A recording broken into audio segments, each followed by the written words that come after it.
Le chef de l'État est rentré d'Abuja au Nigeria où il prenait part ce samedi au 50e sommet ordinaire de la CEDEAO. Le président ivoirien et ses pairs ont longuement évoqué la crise post-électorale en Gambie.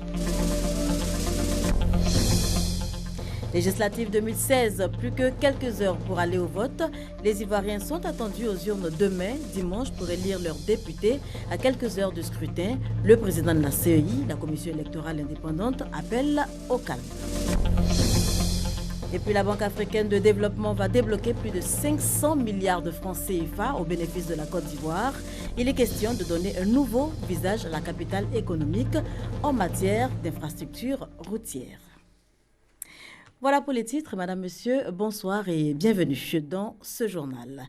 Le chef de l'État est rentré d'Abuja au Nigeria où il participait au 50e sommet ordinaire de la CEDEAO. Le président ivoirien et ses pairs ont longuement évoqué la crise post-électorale en Gambie. Ils se sont entendus sur la marche à suivre pour sortir le pays de la crise politique. Viviane Aïma. Cette 50e session ordinaire de la conférence des chefs d'État et de gouvernement de la CEDEAO, qui a enregistré la présence du chef de l'État ivoirien, le président Alassane Ouattara, arrivé tôt ce samedi matin à Abuja, la capitale politique du Nigeria, pays siège de l'organisation régionale ouest-africaine, avait à son ordre du jour deux dossiers, le blocage politique en Gambie et la situation politique en Guinée-Bissau. Deux cas qui ternissent l'image de l'organisation régionale ouest-africaine à l'heure où le principe d'élection libre, démocratique et transparente est devenu une règle générale au sein de l'organisation. La conférence des chefs d'État a rendu hommage au président sortant du Ghana, John Dramani Mahama, présent pour sa dernière participation à ce sommet, pour la bonne tenue de l'élection présidentielle au Ghana et sa reconnaissance de la victoire de son adversaire Nana Akufo-Addo. La conférence des chefs d'État a aussi félicité la bonne tenue du référendum constitutionnel en Côte d'Ivoire. Dans son discours de présentation, le président de la commission de la CEDEAO, Marcel Alain de Souza, a déploré que les problèmes politiques auxquels viennent s'ajouter l'impératif sécuritaire causé par les attaques terroristes récurrentes dans la sous-région ait pour conséquence un ralentissement du programme d'intégration économique. La commission de la CEDEAO a d'autre part soumis à l'attention des chefs d'État un court-métrage réalisé en caméra cachée intitulé Taxi CEDEAO qui présente les entraves à la libre circulation des personnes et des biens qui subsistent aux frontières des États membres avant le discours d'ouverture de la présidente de la conférence, la présidente du Libéria, Ellen Johnson Sirleaf. Le cérémonial d'ouverture a été suivi du huis clos des chefs d'État sur la situation de blocage en Guinée-Bissau et plus récemment en Gambie. Au sortir de ce conclave, le président de la République Alassane Ouattara affichait sa confiance quant à un déblocage de la situation politique en Gambie grâce au dialogue. Des mesures d'accompagnement seront proposées au président gambien sortant, a-t-il laissé entendre. Ce que nous avons dit clairement, c'est que des élections ont eu lieu en Gambie. Les résultats sont connus. Les résultats ont d'ailleurs été acceptés par le président sortant et que ces décisions doivent être appliquées. Alors maintenant, il y aura des mesures d'accompagnement qui seront annoncées. Et nous espérons tous être à Banjul le 18 janvier prochain pour participer à l'investiture du nouveau président Adama Barrow. Après sa participation à cette 50e session ordinaire de l'organisation régionale ouest-africaine, le chef de l'État ivoirien a regagné Abidjan pour accomplir son devoir citoyen ce dimanche 18 décembre à l'occasion de la tenue du scrutin législatif. Vous l'avez dit, Viviane Aïma, plus que quelques heures donc pour aller au vote. Les Ivoiriens sont attendus aux urnes demain, dimanche, pour élire leurs députés. À quelques heures du scrutin, le président de la Commission électorale indépendante appelle au maintien d'un climat apaisé. Herman Guivet. 1337 candidats frappent aux portes de l'Assemblée nationale. Voici venu le moment pour les électeurs de choisir leurs élus. Un scrutin qui doit se tenir dans un climat apaisé. Youssouf Bakayoko, président de la commission électorale indépendante.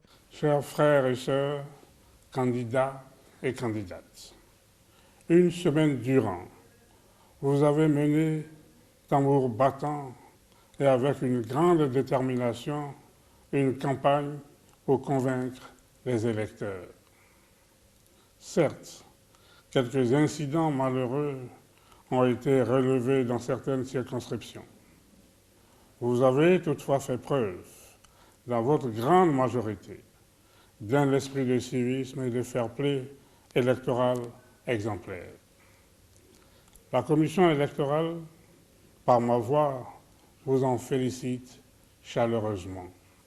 Comme vous le savez, tous les regards sont tournés vers le scrutin qui se tiendra demain, le tout premier de notre troisième République. Ainsi, plus de 5000 observateurs, dont 1 millier mandatés par des structures internationales et non des moindres, Union africaine, CEDEAO, UEMOA, Organisation internationale de la francophonie, Union européenne, ambassade des États-Unis, de France, etc., ont sollicité et obtenu une accréditation pour suivre le déroulement de cette consultation électorale. Je voudrais vous assurer, à cet égard, que la Commission électorale indépendante a pris toutes les dispositions d'ordre logistique et sécuritaire, notamment en liaison avec le gouvernement, pour conduire à bonne fin ce scrutin. Nos équipes d'agents électoraux, au nombre de 60 000, devant gérer le bureau de vote, ont été formés et sont en voie de déploiement sous la supervision de nos commissaires centraux et locaux. Par ailleurs, l'ensemble des matériels et des documents électoraux ont été mobilisés et sont prépositionnés à ce jour dans les différents lieux de vote. Enfin, les forces nationales, police, gendarmerie et armée, en charge de la sécurisation du processus, sont à pied d'œuvre depuis l'ouverture de la campagne pour garantir votre liberté de choix. Comme vous le voyez, chers frères et sœurs, notre commission a mis en place tous les atouts pour relever le défi de la transparence et offrir à la Côte d'Ivoire, le 18 décembre prochain, un scrutin équitable. Il revient maintenant à chacun de nous, candidats et électeurs, de jouer sa partition en évitant toute violence et toute entrave au libre exercice du choix légitime des autres. Il importe que nous contribuions tous, chacun à son niveau, au déroulement du scrutin dans un climat apaisé. Je voudrais, pour terminer, rappeler à l'attention de tous, observateurs et médias en particulier, que la Commission électorale indépendante est la seule entité à proclamer les résultats provisoires et définitifs du scrutin législatif. Je voudrais donc inviter instamment les uns et les autres à un respect scrupuleux de cette disposition légale. Bonne chance à tous et vive la Côte d'Ivoire. Je vous remercie. Un scrutin qui vient offrir à la Côte d'Ivoire l'opportunité de consolider sa jeune démocratie, mieux de renforcer la cohésion et l'unité nationale, comme souhaité par tous. Et voilà la CEI qui a donc pris toutes les dispositions pour un scrutin réussi. Et la ministre de la Solidarité, de la Cohésion sociale et de l'indemnisation des victimes appelle également au calme ce dimanche. Ce dimanche 18 décembre, nous allons procéder au vote pour élire nos représentants à l'Assemblée nationale. Je profite de cette occasion pour lancer un appel à tous mes compatriotes, à tous les citoyens ivoiriens, quel que soit le lieu de vote où ils se trouvent, faisons en sorte que ces élections législatives soient apaisées, n'empêchons pas les autres de voter, n'injurions pas les autres, n'empêchons pas les autres d'aller voter, faisons en sorte que ces élections se déroulent dans le calme, dans la sérénité, dans la paix absolue, dans le respect du jeu démocratique, afin que la cohésion sociale reste de mise en Côte d'Ivoire. Du côté des forces de l'ordre, on s'active également pour la réussite du scrutin. Un plan de sécurisation a été mis en place pour permettre aux citoyens de voter en toute quiétude. 30 000 forces de l'ordre sont déployées, c'est ce que nous dit Herman Guivet. Vision 255, une dénomination qui ne relève pas du hasard. Ce sont 255 députés qui siègent à l'Assemblée nationale, 255 sièges convoités par 1337 candidats qui seront choisis sous le regard de 5 000 observateurs sur l'ensemble du territoire. 30 000 hommes, c'est l'effectif déployé dans le cadre de la sécurisation du scrutin. 12 000 gendarmes, 12 000 policiers et 6 000 militaires. Un dispositif de sécurité coordonné à partir du poste de commandement, le PCC, installé à l'état-major des armées, autour duquel graviteront 16 postes de commandement secondaires. Le chef d'état-major général des armées, Soumaïla Bakayoko, rassure, la sécurité autour du scrutin sera garantie. Toutes les dispositions sont prises pour que la sécurité soit totale et elle sera totale. Il faut qu'on aille choisir celui que nous voulons, qui nous représente à l'Assemblée nationale. C'est un droit. Personne ne doit intimider son ami pour l'empêcher d'aller voter. Non, nous sommes là pour faire en sorte que cette liberté ou ce droit de vote soit exercé. Patrouille et binôme sur les lieux de vote, unités d'intervention, section et peloton à proximité des lieux de vote auront pour mission dans un premier lieu de parer à toute forme de tension et en un second lieu d'intervenir rapidement et surtout efficacement pour éviter toute tentative de trouble. Et comme pour élargir le champ de vision de l'opération, un soutien aérien sera de mise. Il constituera l'apport des forces internationales. Dans le Grand Ouest, précisément à Fakobli, les autorités multiplient les rencontres avec la société civile, les représentants des candidats, les guides religieux, les chefs de village pour des élections sans heurts. C'est que dans cette zone, les dernières élections législatives avaient été entachées par des troubles. Par Gassoro-Kodé.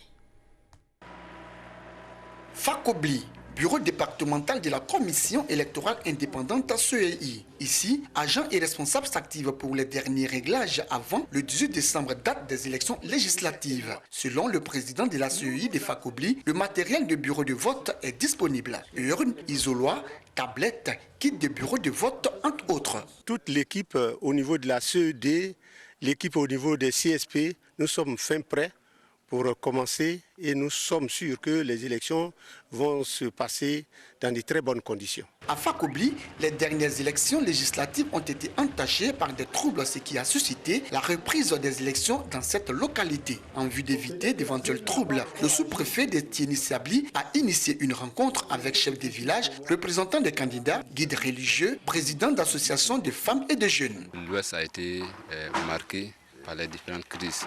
Si les élections ne se passent pas dans les conditions normales, ça va engendrer des conflits et ça va remettre en cause le développement, la cohésion sociale. Une initiative appréciée par les participants. Que celui du 18 qui perd et reconnaisse sa défaite et celui qui gagne se réjouisse. Et ceux qui ont perdu se rassemblent derrière le vainqueur pour la paix et la cohésion. J'aimerais que nous votons dans les bonnes conditions et que les bureaux de vote soient bien surveillés par les autorités. Dans le département de Fakobli, 19 candidats sont en lice pour un siège et 19 299 électeurs seront repartis dans 66 bureaux de vote. Des rencontres également dans les régions du Gontougo et du Bunkani où la commission électorale indépendante mène une campagne pour la paix et le bon déroulement du scrutin. Et Jeanne Toubé. Le temps d'une rencontre, les candidats aux législatives ont abandonné quartiers généraux de campagne, déplacé les heures de meeting et pour certains, décidé de leur annulation. Le jeu en valait la chandelle. Ils ont tous répondu à l'appel du préfet de la région du Gontougo, préfet de Bondoukou, François Germain Goun, pour la rencontre portant sur la campagne et le déroulement des élections législatives.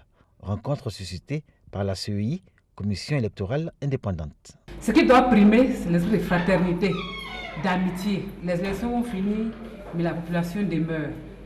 Et la Côte d'Ivoire veut des dirigeants rassembleurs pour atteindre son émergence. On peut gagner les élections sans violence. Il suffit de donner un bon programme aux électeurs. Et c'est pas ce qui manque.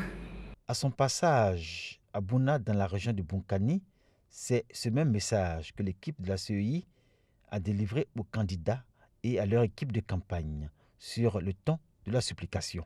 Si un Lobby devient député, il est député de Bouna. Si un Diola devient député, il est député de Bouna. Un Koulango devient député, il est député de Bouna. C'est bien-être de tout le monde. J'ai vu les candidats pour donner la paix, pour donner la cohésion dans le Bunkani.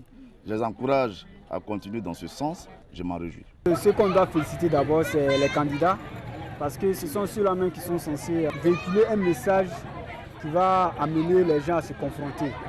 Et si jusqu'à là, ces gens de messages n'ont pas été véhiculés et qu'ils font leur campagne dans la tranquillité, je pense que c'est une bonne chose. À la suite de ces rencontres avec les acteurs directement impliqués dans la campagne, celles avec les préfets et sous-préfets dans le Bunkani d'abord, ensuite le Gontougo.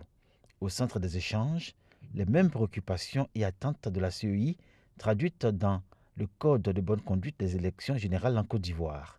Une campagne apaisée, le bon ton en tout temps et en tout lieu, et un vote sans heurts, dans une saine adversité, loin de toute vengeance et de toute revanche. Quoi qu'on dise, les populations du Bunkani n'écoutent que leurs mentors. Donc s'ils leur disent non, soyons apaisés, soyons des frères, faisons une campagne civilisée, la population va s'incliner dans ce sens-là. La CEI et les candidats doivent être au même niveau de sensibilisation et d'apaisement.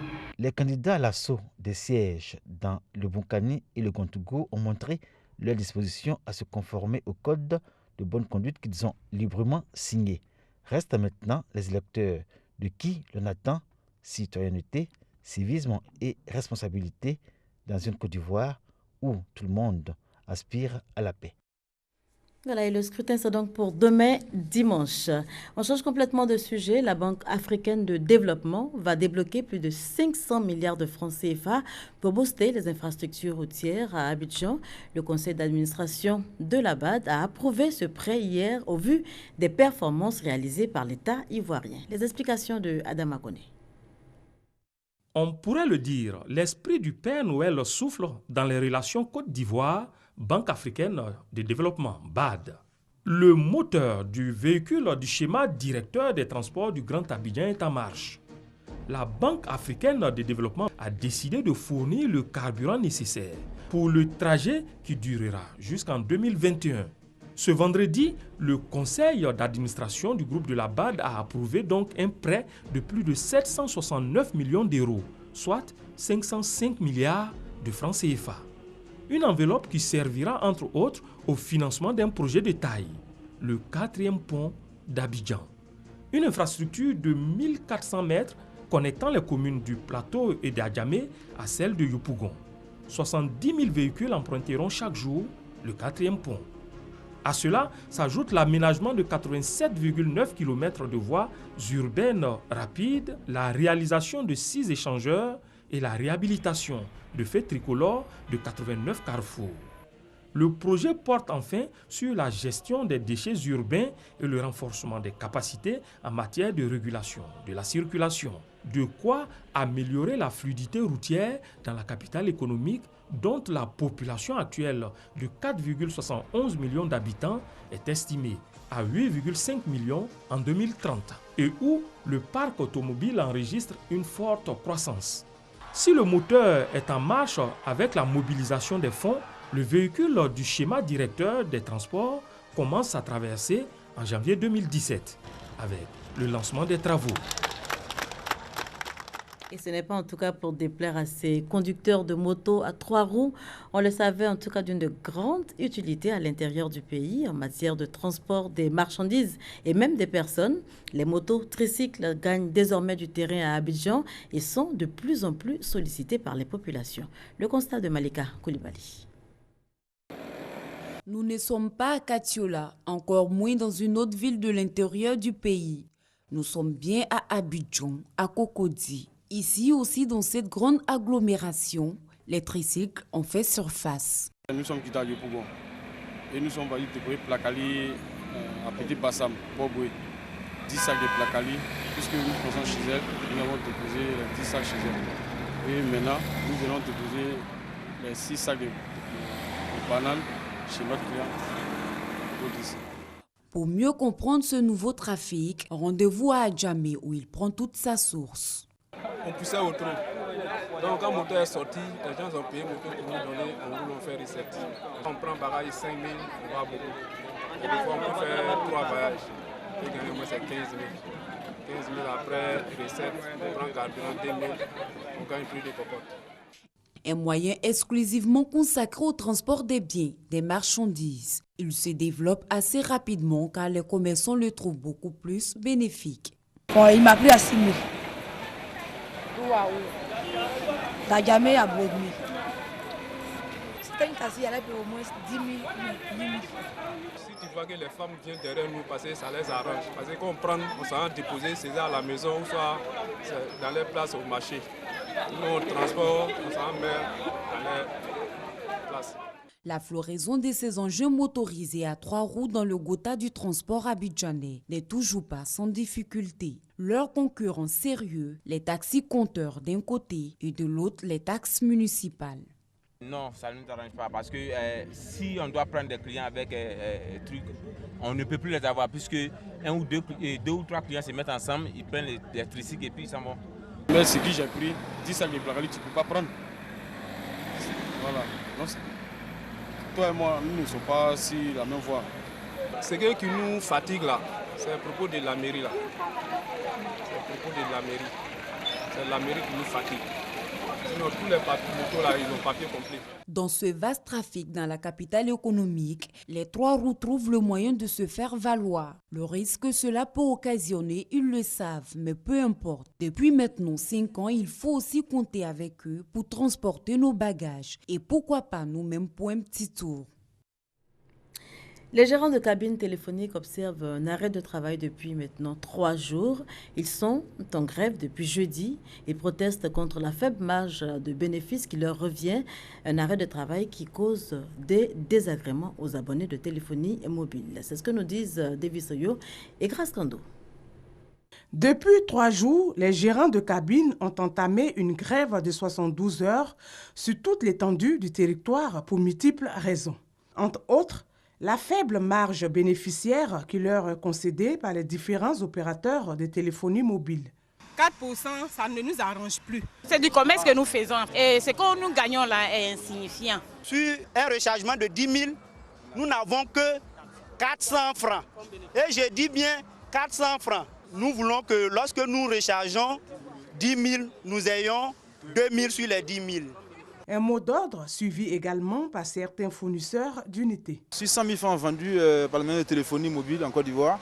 On a un bonus de 4 000. Les gérants de cabine ont 4 000, donc vraiment c'est petit. Donc on accompagne les gérants de cabine dans la lutte. La grève n'est pas suivie partout. Dans certains quartiers d'Abidjan, d'autres gérants de cabine continuent d'offrir leurs services à la clientèle. Si on grève, on ne gagne rien même. Donc c'est mieux de venir travailler. Si on gagne peu, on peut faire rentrer ça que de rester à la maison. En réaction, des sociétés de téléphonie mobile ont souhaité ne pas s'exprimer pour certaines et donner leur avis ultérieurement pour d'autres. Une situation qui crée des désagréments au sein de la population. À propos des transferts, c'est fatigant. Matin, là, tu tournes, tu ne sais pas où faire. Oh, tu es dans le besoin. Dans l'immédiat, tu ne sais pas ce qu'il faut faire. Vraiment, ce n'est pas intéressant. Ce matin, j'ai essayé de faire transfert. On m'a dit qu'ils sont en grève. J'essaie de joindre ma mère au village. Bon, il n'y a pas d'unité. On n'arrive pas à avoir de recharge. Donc vraiment, on a d'énormes problèmes actuellement. Débuté le jeudi 15 décembre, cette grève des gérants de cabine prend fin ce samedi 17 décembre. Espérons qu'elle soit vraiment terminée. Grace Kando. La Cour africaine des droits de l'homme et des peuples a 10 ans. C'est en Tanzanie, à Arusha, que cet événement a été célébré. C'était le lieu de faire le bilan et de réfléchir sur l'avenir de l'institution. Adama Kone. La Cour se refuse de trahir la confiance du justiciable africain qui aujourd'hui demande fortement que la promotion de la femme soit une priorité sur le continent. Le symposium d'Arusha voudrait que la question soit résolue et que les États africains mènent des actions communes en rang serré. Sauf que, devant la volonté d'assumer une responsabilité collective, une souveraineté commune, il y a une contradiction à résoudre. Celle qui consiste pour des États à penser que les institutions internationales empiètent sur leur souveraineté. Sur quelle durée donc faut-il attendre une harmonisation des compréhensions des uns et des autres? Là est l'inquiétude. L'institution de la Cour est vraiment une marque de souveraineté du continent, souveraineté judiciaire, dans la mesure où la Cour s'emploie à la protection des droits de l'homme sur le continent africain, à résoudre les torts qui peuvent être faits ici et là, conformément bien sûr à la Charte africaine des droits de l'homme et aux divers instruments de protection des droits de l'homme qui ont été ratifiés par les États concernés.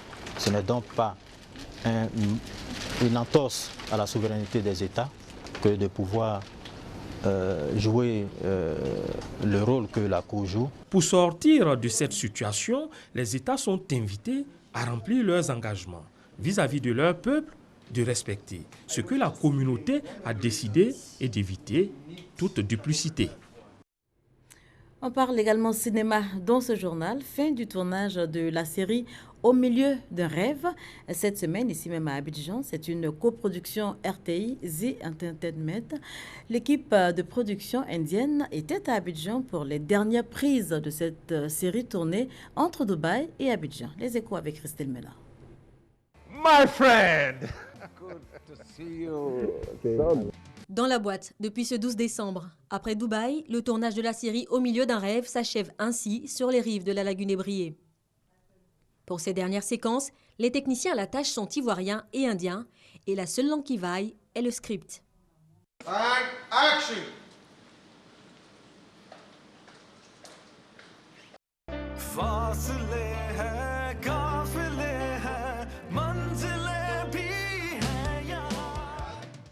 Du côté des acteurs, les prix sont en anglais, même pour l'acteur ivoirien Ahmed Souané. Trust is all about risk.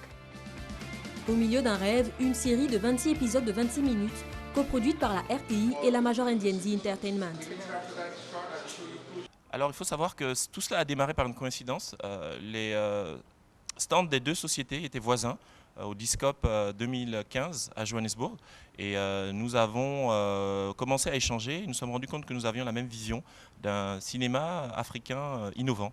Et donc nous avons entamé un certain nombre de discussions qui ont pu heureusement se conclure au Discop d'Abidjan quelques mois plus tard. C'est un partenaire naturel pour nous. Ils ont un savoir-faire et sur beaucoup de points de vue, nous nous rejoignons dans notre approche. Au milieu d'un rêve, une première entre l'Afrique subsaharienne et Bollywood, c'est l'histoire d'une amitié entre deux businessmen ivoiriens et indiens. Tout rôle qu'on interprète, c'est un challenge. Celui-ci, en plus d'être un challenge, c'est une très bonne expérience. C'est une nouvelle dimension du travail que nous faisons. Travailler avec des acteurs venus d'ailleurs, venus d'un autre cinéma, le cinéma de Bollywood, on le connaît, les Ivoiriens en sont très friands, les Africains en général. Et donc se frotter à cette expérience-là, tant artistiquement que techniquement, c'est bon pour nous, ça nous enrichit et ça nous donne de nouvelles perspectives. Une histoire entre deux continents mêlée de passion et d'intrigue, diffusion sur les antennes de la RTI dès le premier trimestre 2017.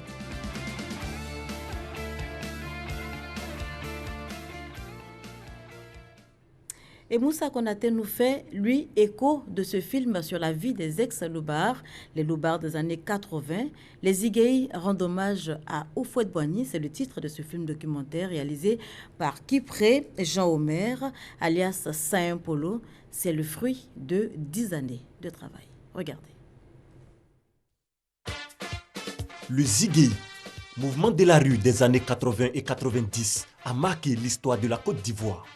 Des hommes au physique herculien qui régnaient dans les quartiers d'Abidjan et dans plusieurs villes du pays. Ces caïds, mal vus par la société à l'époque, ont fini par avoir l'estime de feu Félix Houphouët-Boigny, premier président de la Côte d'Ivoire. Quand on a pris la route de l'Ivoire après Corniche, tout ça, j'ai vu que j'étais non loin de l'hôtel Ivoire. Mais là, on commençait à couler tout seul. Jusqu'à l'entrée de la résidence, quand j'ai vu, j'ai dit mais j'étais où? Et les barrières se sont levées, nous sommes rentrés. Chez le chef de l'État, le président Houphouët-Boigny, quand nous sommes descendus, on a commencé à tous pleurer.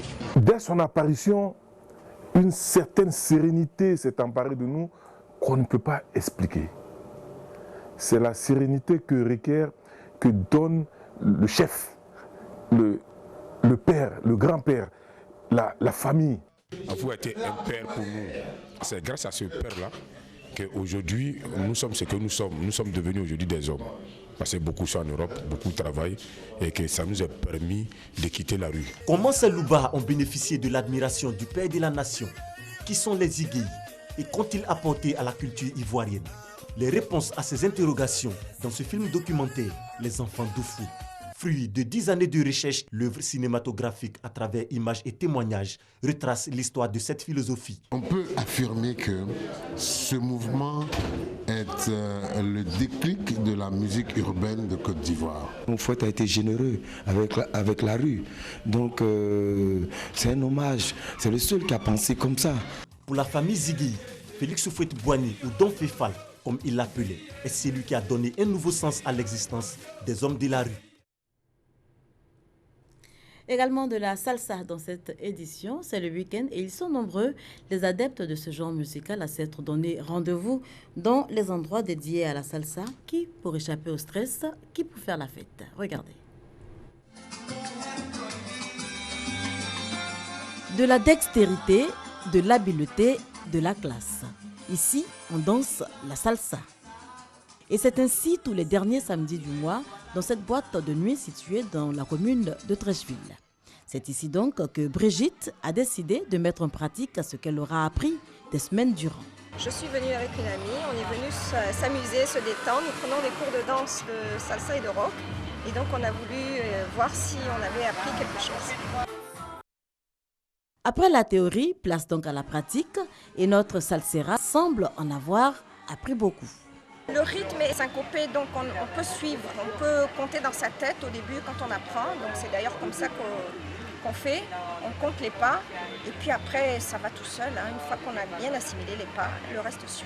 Plus qu'une simple danse, la salsa apparaît pour les salseros comme une véritable thérapie, un remède pour échapper au stress. C'est non seulement un sport, ça vous permet de stresser, ça vous permet de rencontrer d'autres personnes. Et puis vous savez, dans le salon, vous permet de vous connaître et connaître l'autre qui est en face de vous. C'est tout simplement la vie. Et la salsa n'est pas que l'affaire des générations anciennes. De plus en plus de jeunes pousses s'intéressent à ce genre musical, cette danse d'origine cubaine développée à New York.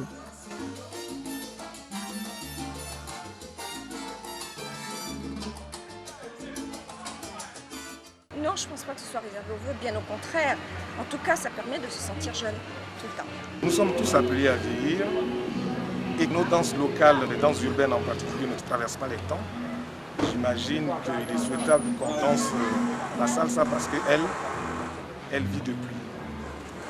Et plein de gens l'aiment toujours, toutes les générations. Donc il est bon d'apprendre tôt pour que quand on vieillit, on sache retomber sur ses pas. Se déhancher, s'échauffer, transpirer, affiner sa silhouette tout en s'amusant, pourquoi pas? En tout cas, joindre l'utile à l'agréable, c'est là que la danse trouve tout son sens et la salsa en est l'illustration parfaite.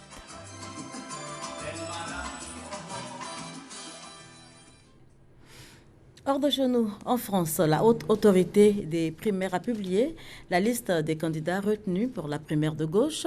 7 candidats ont été retenus. Il s'agit notamment du socialiste Benoît Hamon, de Manuel Valls et de la radicale Sylvia Pinel, entre autres.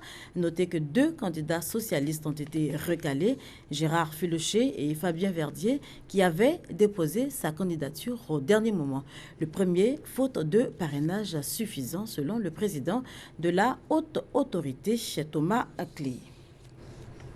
Et puis né le 17 décembre 1936 à Buenos Aires, en Argentine, le pape François souffle ce samedi 80 bougies. 80 ans, c'est l'âge de la semi-retraite pour les cardinaux qui, une fois passé ce cap, n'ont plus le droit d'élire un souverain pontife lors d'un conclave. Voilà qui met un terme à ce journal. Merci de nous avoir suivis. J'ai passé une excellente soirée sur nos antennes.